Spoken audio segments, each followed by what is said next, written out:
दोस्तों, सीरियल पति ब्रह्मचारी का आने वाला एपिसोड बहुत खास और हैरान करने वाला होगा। कहानी की शुरुआत वहीं से होती है जहां पिछली बार छूटी थी। ईशा का बदला हुआ अंदाज देखकर सूरज गुस्से में तिलमिला उठता है। जब उसने देखा कि ईशा बिल्कुल उसी की तरह बोल रही है, चल रही है और उसी की तरह अकड़ दिखा रही है, तो वह खुद को रोक नहीं पाता और बंदूक तक तान देता है। लेकिन दोस्तों, यहां ईशा बिल्कुल पीछे हटने वाली नहीं थी। डटकर वह कहती है, सूरज, अगर तुम मुझे डरा कर रोकना चाहते हो तो गलत हो। जिस राह पर तुम चले हो उसी राह पर मैं भी चलूंगी। फर्क सिर्फ इतना होगा कि मैं इसे सही मंजिल तक लेकर जाऊंगी। अगर सचमुच मुझे रोकना है तो अपनी पढ़ाई पूरी करो, अपने सपने पूरे करो और आईएएस बनकर दिखाओ। ईशा के इन शब्दों से सूरज के मन में हलचल तो मचती है, लेकिन उसका गुस्सा और जिद अभी भी कायम रहती है। तभी ताई जी अपनी चाल में लग जाती हैं। वह पूरे परिवार के सामने ईशा को बुरा भला कहने लगती हैं। ताई जी कहती हैं कि ईशा का यह बदला हुआ रवैया घर की इज्जत मिट्टी में मिला देगा और परिवार टूट जाएगा। बुआ जी और बाकी सब भी ताई जी की हां में हां मिलाने लगते हैं। लेकिन दोस्तों, ईशा इस बार किसी की बात सुनने वाली नहीं थी।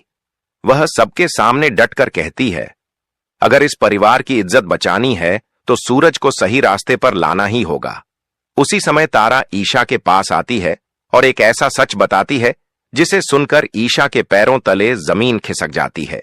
तारा कहती है कि सूरज की जिंदगी बर्बाद करने के पीछे असली खिलाड़ी कोई और नहीं बल्कि गुलाब सिंह था। वही शख्स था जिसने सूरज के बैग में बंदूक रखकर उसे फंसाया और उसकी जिंदगी की दिशा बदल दी। ये सुनते ही ईशा का खून खौल उठता है। अब उसे यकीन हो जाता है कि सूरज अंदर से बुरा इंसान नहीं है, बल्कि हालात और साजिशों ने उसे गलत रास्ते पर धकेला है। इधर सूरज अपने गुस्से और आहत मन से जूझ ही रहा होता है कि तभी उसके पापा जी अपना दर्द सबके सामने खोलकर रख देते हैं। पापा जी रोते हुए कहते हैं कि उनका सबसे बड़ा सपना था अपने बेटे को आईएएस अफसर बनते देखना, लेकिन गुलाब सिंह की चाल और ताई जी के बहकावे ने सब कुछ बिगाड़ दिया। यह सुनकर सूरज के दिल पर गहरा असर पड़ता है, लेकिन उसकी जिद उसे खुलकर कुछ कहने नहीं देती। अब ईशा एक और बड़ा फैसला करती है। वह ठान लेती है कि चाहे कुछ भी हो जाए, वह सूरज की जिंदगी पलट कर रहेगी। वह खुद उसी की तरह गुंडे के अंदाज में रहकर सूरज को आईना दिखाएगी, ताकि वह देख सके कि उसकी जिंदगी ने कितना अंधेरा फैला दिया है। ईशा चाहती है कि सूरज अपनी गलती खुद महसूस करे और दोबारा अपने सपने पूरे करने की राह पकड़े। लेकिन दोस्तों, असली ट्विस्ट अभी बाकी है, क्योंकि ताई जी और गुलाब सिंह इस बात को सहन नहीं करेंगे। दोनों मिलकर एक नई चाल चलने वाले हैं ताकि सूरज और ईशा को हमेशा के लिए अलग कर सकें। अब देखना यह होगा कि क्या ईशा अपनी जिद में सफल हो पाएगी?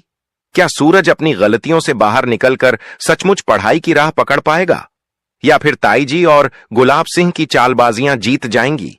जानने के लिए जुड़े रहिए पति ब्रह्मचारी के आने वाले धमाकेदार एपिसोड्स के साथ।